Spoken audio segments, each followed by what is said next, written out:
கோவை காந்திபுரம் 100 அடி சாலையில் வணிக வளாகம் முன்பாக உரிய முறையில் மூடாமல் இருந்த பாதாள சாக்கடை குழியில் இளம் பெண் ஒருவர் தவறி விழும் சிசிடிவி காட்சிகள் வெளியாகி பரபரப்பை ஏற்படுத்தியுள்ளது. கோவை மாநகரின் முக்கிய சாலைகளில் ஒன்று காந்திபுரம் 100 அடி சாலை. இந்த சாலையின் இரு புறங்களிலும் வணிக நிறுவனங்கள் உள்ள நிலையில் அதற்கு முன்பாகவே இரு புறங்களிலும் பாதாள சாக்கடையானது அமைக்கப்பட்டுள்ளது.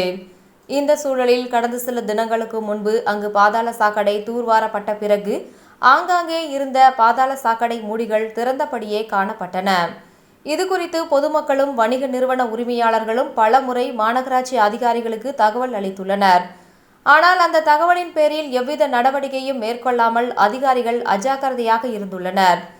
இதனிடையே கடந்த 2 தினங்களுக்கு முன்பாக அவ்வழியாக நடந்த சென்ற இளம் பெண் ஒருவர் திறந்து கடந்த பாதாள சாக்கடை குழியை கவனிக்காமல் திடீரென குழிக்குள் விழுந்துள்ளார்.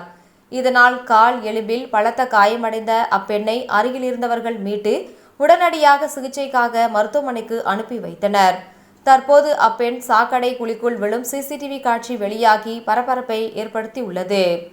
மாநகராட்சி அதிகாரிகள் மற்றும் ஊழியர்கள் தொடர் அலட்சிய போக்கு காரணமாக மாநகரின் பல்வேறு பகுதிகளில் இதுபோன்ற சாக்கடை குழிகள் மூடப்படாமலும் சரிவர சுகாதார பணிகள் மேற்கொள்ளப்படாமல் இருப்பதால் பொதுமக்கள் கடுமையாக பாதிக்கப்பட்டுள்ளதாகவும் குற்றச்சாட்டு எழுந்துள்ளது.